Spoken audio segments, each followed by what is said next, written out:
जोहार झारखंड में हूं संतोष गंगवार। बुलेटिन की शुरुआत करेंगे सबसे महत्वपूर्ण खबर के साथ। खबर बोकारो से, जहां रांची की आयकर विभाग की टीम ने प्रभात कॉलोनी स्थित सोनू मिश्रा और सेक्टर 9 के प्रकाश जेरोक्स के मालिक का प्रकाश कुमार के घर में छापेमारी की है। मामला बोकारो में हुए डीएमएफटी घोटाले से जुड़ा बताया जा रहा है। हालांकि अधिकारी कुछ भी बताने से इनकार कर रहे हैं। 9 गाड़ियों में इनकम टैक्स डिपार्टमेंट की टीम सीआरपीएफ सुरक्षा के साथ पहुंची। सोनू मिश्रा ने डीएमएफटी फंड से जिले के सभी विद्यालयों में वॉल पेंटिंग का काम किया था, जिसमें भारी गड़बड़ी की बात सामने आई थी। प्रकाश जेरोक्स की ओर से डीएमएफटी फंड में कई तरह की सामानों की आपूर्ति की गई थी। अधिक जानकारी दे रहे हैं संवाददाता Mrityunjay Kumar. Income tax department की टीम ने आज बोकारो के 2 जगहों पर अपनी दबिश दी है। बोकारो के चास स्थित प्रभात कॉलोनी में जो है एक दबिश चल रही है। आप देख सकते हैं, हम तस्वीर दिखाना चाहेंगे कि इनकम टैक्स की ये गाड़ियां हैं जो रांची से आई है और यहाँ सोनू मिश्रा के घर पे दबिश दी जा रही है। हम घर की तस्वीर भी दिखाना चाहेंगे कि आप देख सकते हैं, ये सोनू मिश्रा का घर है और इनकम टैक्स डिपार्टमेंट के अधिकारी जो है वो घर के अंदर हैं और घर के अंदर ही जो है पूरे जो कागजातों की जांच चल रही है। 4 गाड़ियों से इनकम टैक्स की डिपार्टमेंट की टीम यहाँ पहुंची है। वहीं अगर बात करें तो सेक्टर 9 में 9D आवास संख्या 978 में जो है प्रकाश जेरोक्स, जो प्रकाश कुमार का जो है वो घर है, वहां भी दबिश चल रही है। और जहां तक जानकारी मिल रही है कि यह मामला कहीं ना कहीं बोकारो से जुड़ा हो सकता है, क्योंकि डीएमएफटी का एक मामला बोकारो में काफी जोरों से उछला था और जिसमें सोनू मिश्रा जो है डीएमएफटी के जो मद में है, कई जगह स्कूलों में बाला पेंटिंग का काम करने का काम किया था। वहीं प्रकाश जेरोक्स की अगर बात करें तो प्रकाश जेरोक्स जो है कई तरह के जो है सामानों की सप्लाई करने का काम किया था। और इस मामले में जब तूल पकड़ा, हाईकोर्ट में भी यह मामला चल रहा है और इस मामले में एक राजेश पांडे जो हैं, जो डीसी ऑफिस में जो कर्मी हैं, उनके पास से गोला में लगभग 51 लाख रुपए जब्त की गई थी। उस मामले से भी इसको लेकर जोड़कर देखा जा रहा है। वहीं अगर सोनू मिश्रा की बात करें तो सोनू मिश्रा का कोई बड़ा ऐसा बैकग्राउंड नहीं है। ये जो है डीएमएफटी के कामों में लगे रहते हैं, डीएमएफटी का काम करते हैं और इनका संबंध जो है एक आईएएस अधिकारी के साथ है। आईएएस अधिकारी इनके मित्र कहे जाते हैं। तो ये मामला आईटी डिपार्टमेंट जिस तरह से यहाँ दबिश दी है, शाम के समय जिस समय आई है, उसके बाद जिस तरह से दबिश दे रही है, हम कह सकते हैं कि जांच अगर होगी तो बड़ा मामला का खुलासा होगा, क्योंकि डीएमएफटी से संबंधित दोनों व्यक्ति हैं, दोनों व्यक्ति का नाम भी आया था। अब देखना यह है कि डीएमएफटी में शामिल अन्य लोग जो हैं, क्या उन पर भी जो है इनकम टैक्स डिपार्टमेंट का जो टीम है वहां पहुंचेगी या छापेमारी करेगी। अब देखने वाली बात होगी। अब देखना यह है कि इनकम टैक्स डिपार्टमेंट इस मामले को लेकर क्या आगे आखिर जानकारी देती है। मृत्युंजय कुमार, न्यूज 18 बोकारो। रांची से बड़ी खबर है। सेंट्रल यूनिवर्सिटी में सीबीआई की जांच, आज की जांच खत्म हो गई, कल भी जांच होगी। शाम 7 बजे तक कागजात खंगालती रही टीम। कई पेपर अपने साथ ले गई है सीबीआई की टीम। नियुक्ति और टेंडर घोटाले की जांच जारी है। वित्तीय अनियमितता का भी आरोप लग रहा है। तो बड़ी खबर रांची से, जहां सेंट्रल यूनिवर्सिटी में सीबीआई की जांच, आज की जांच खत्म, कल भी जांच होगी। शाम 7 बजे तक कागजात खंगालती रही टीम। कई पेपर अपने साथ ले गई है सीबीआई की टीम। नियुक्ति और टेंडर घोटाले की जांच जारी है। वित्तीय अनियमितता का भी आरोप है।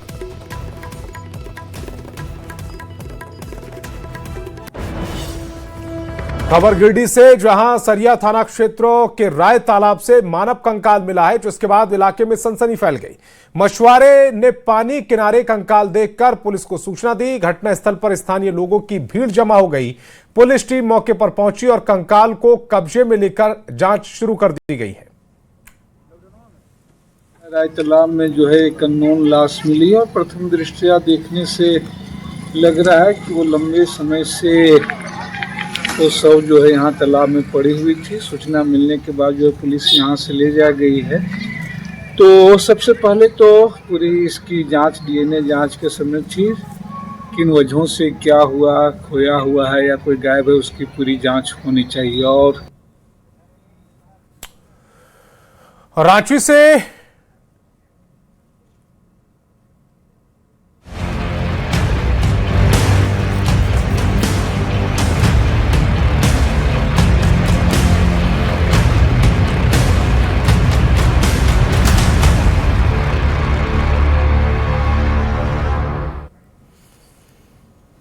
और रांची से एयर एम्बुलेंस क्रैश मामले से जुड़ी खबर है। डीजीसीए की टीम जांच के लिए रांची पहुंच चुकी है। एयर एम्बुलेंस की उड़ान, खराब मौसम की जांच की जाएगी। प्लेन से जुड़े तकनीकी पहलुओं की भी जांच की जाएगी। टेक ऑफ के समय नियम का कितना पालन हुआ, इसकी जांच की जाएगी।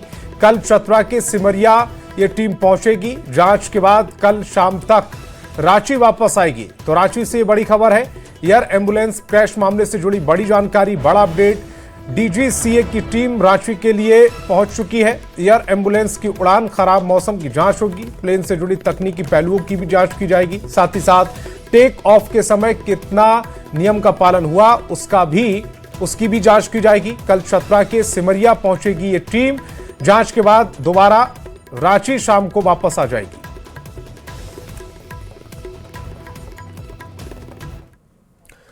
और चतरा के सिमरिया में एयर एम्बुलेंस क्रैश हो गया था, जिसकी जांच में पुलिस टीम ने के साथ एएआईबी यानी एयरक्राफ्ट एक्सीडेंट इन्वेस्टिगेशन ब्यूरो की टीम भी जांच में जारी है। मौके पर पहुंचे सिमरिया एसडीपीओ ने बताया कि एएआईबी की टीम ने मौके से जरूरी दस्तावेज और सबूत जुटाए हैं। साथ ही स्थानीय लोगों से भी बातचीत कर हादसे के बारे में जानकारी जुटाई जा रही है।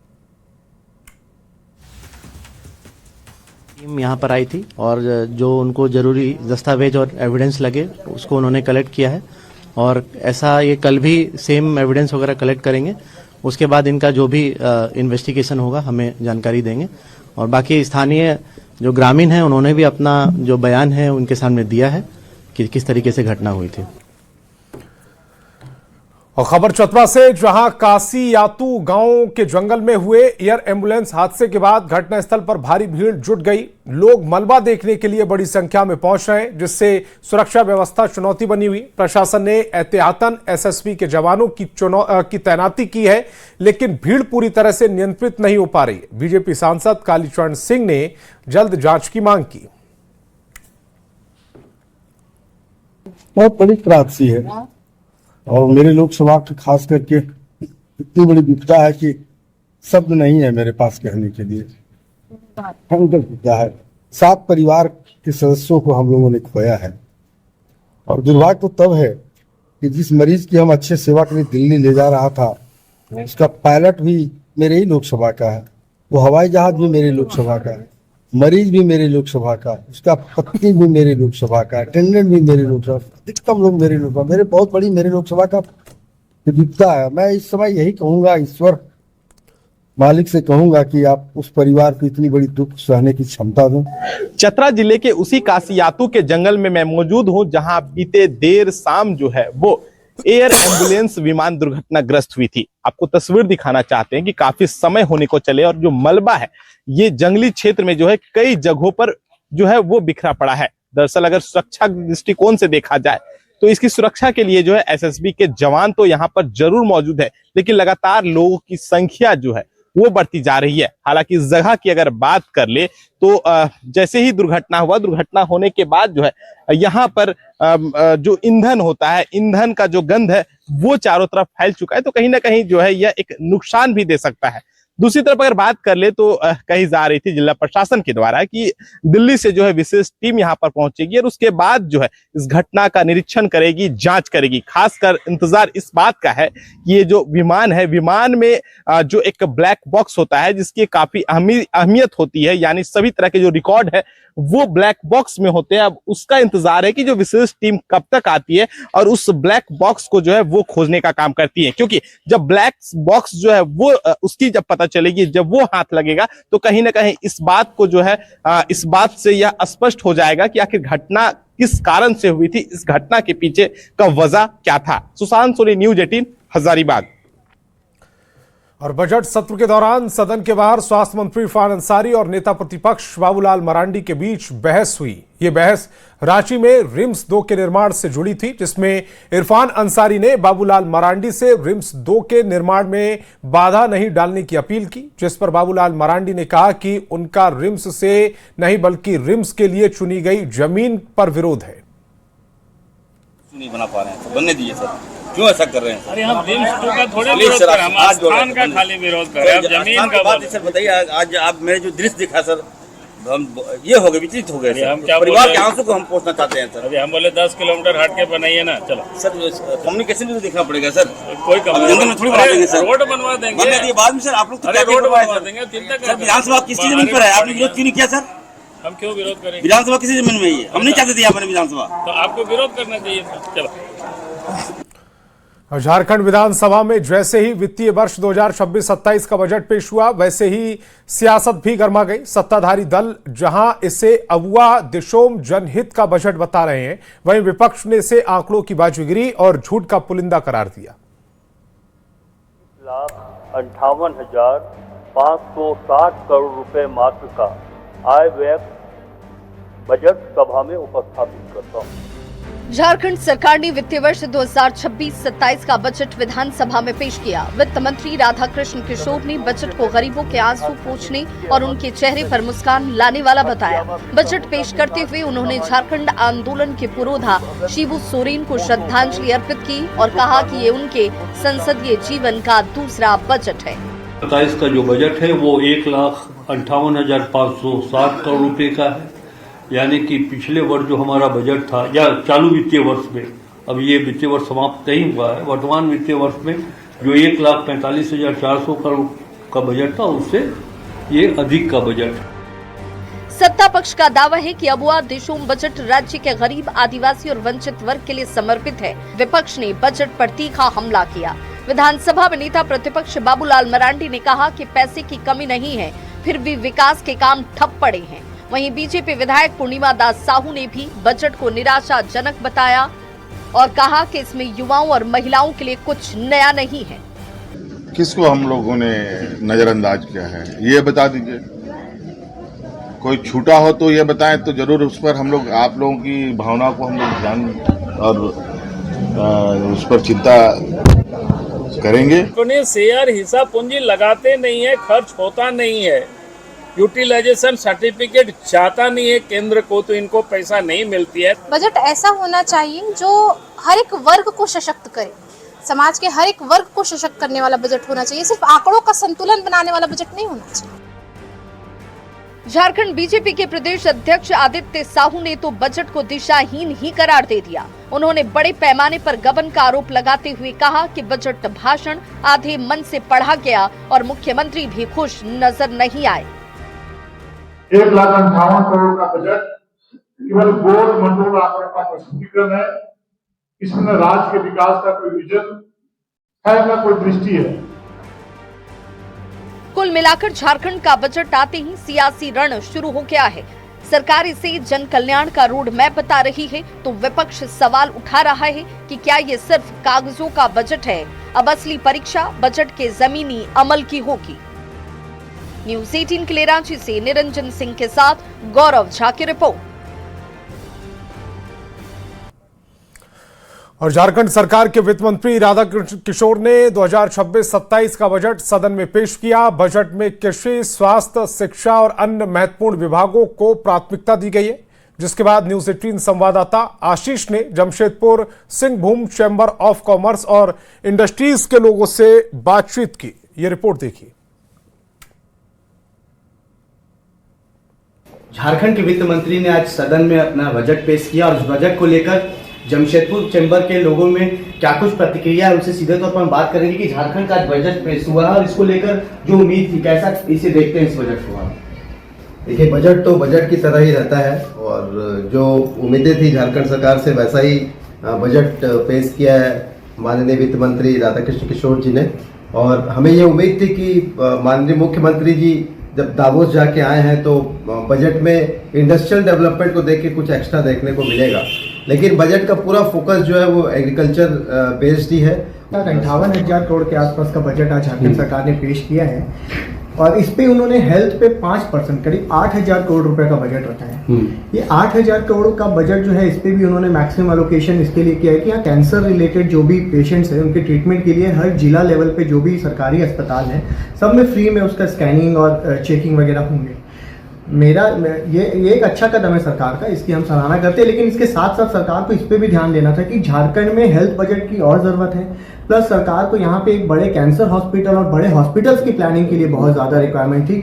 आप कोई भी नई इंडस्ट्री को अगर मानिए सब्सिडी या कोई इंपॉर्टेंस ऐसा कोई स्कीम नहीं देंगे तो वो आना नहीं चाहेगी। और झारखंड में अगर हम कोई नई इंडस्ट्री को लाना चाहते हैं और चाहते हैं कि वो इंडस्ट्री यहाँ ग्रो करे, एम्प्लॉयमेंट जनरेट हो, मुझे लगता है कि एक पॉलिसी उसके लिए लाना बहुत ज़रूरी है। और अगर अच्छी पॉलिसी आएगी तो यहाँ पर हमारा स्टेट भी ग्रो करेगा। हम लोग के लिए जमशेदपुर में जो चैम्बर ऑफ कॉमर्स बार बार आवाज उठाते आ रहा है, हम लोग को एयरपोर्ट का सुविधा यहाँ नहीं मिल रहा है, जो राज्य सरकार उस पर एकदम कार्रवाई नहीं कर रही है, जबकि हम लोग की तरफ से उद्यान मंत्रालय को भी पत्र दिया गया है। नहीं, ऐसा कुछ खास पॉइंट तो मुझे दिखा नहीं, बस मुझे लग रहा है एग्रीकल्चर के लिए 5,000 करोड़ से भी कम राशि आवंटित की गई है, और इसमें भी मुझे स्पष्ट नीति नहीं दिखाई दी कि सीधे किसान को क्या डायरेक्ट फायदा होगा या मैंने सिंचाई को लेकर के क्या हम लोग का आगे का प्लान रहेगा, ये सब तो पूरी क्लियर कट नीति नहीं दिखाई दे रही है। लोगों ने साफ तौर पर कहा कि झारखंड का ये बजट जो है मिला जुला असर देखने को मिला, मगर कई मुद्दे इन्होंने रखे जिसको वित्त मंत्री द्वारा नहीं देखा गया। मगर अब देखना यह है कि क्या व्यापारियों के जिस मुद्दे उठाए गए हैं उस पर सरकार कब तक ध्यान देती है। न्यूज 18 के लिए जमशेदपुर से आशीष कुमार तिवारी। और खबर सिमडेगा से, जहां बोलबा थाना क्षेत्र के मालसाड़ा खंडा निशान गांव में अवैध अफीम खेती पकड़ी गई है। 1 एकड़ जमीन पर अवैध अफीम खेती की सूचना मिलने के बाद प्रशासन ने कार्रवाई की। एसपी के निर्देश पर एसडीपीओ बैजू उराव और बोलबा सीओ के नेतृत्व में पुलिस टीम ने छापेमारी की और फसल को डीएसपी रणवीर सिंह की मौजूदगी में नष्ट कर दिया गया। प्रशासन ने अवैध खेती करने वाले शख्स को हिरासत में लेकर आगे की कानूनी प्रक्रिया शुरू कर दी है। बोलबा में इस तरह का मेरी समझ से पहली बार इस तरह की खेती शुरू हुई है, और हम लोग का पूरा प्रयास रहेगा पुलिस प्रशासन के साथ मिल करके लोगों को जागरूक करेंगे इस तरह की अवैध खेती न करें। जिस जमीन की लड़ाई आप लोग लड़ते हैं झारखंड में, इस खेती से पूरी जमीन बंजर हो जाएगी, जहरीली हो जाएगी, और आने वाली पीढ़ी भी बिल्कुल नशे का शिकार हो जाएगी, पूरा समाज तबाह हो जाएगा। इस आकर के इसकी पूरी जो अवैध खेती है वो सही पाए, और इसमें एक व्यक्ति हैं उनको वो भी यहीं पे पाए गए हैं, और इसको पूरी जो अवैध खेती है इसको हम विनष्ट की अभी ट्रैक्टर की मदद से विनष्ट करने जा रहे हैं। और वक्त है एक छोटे से ब्रेक का।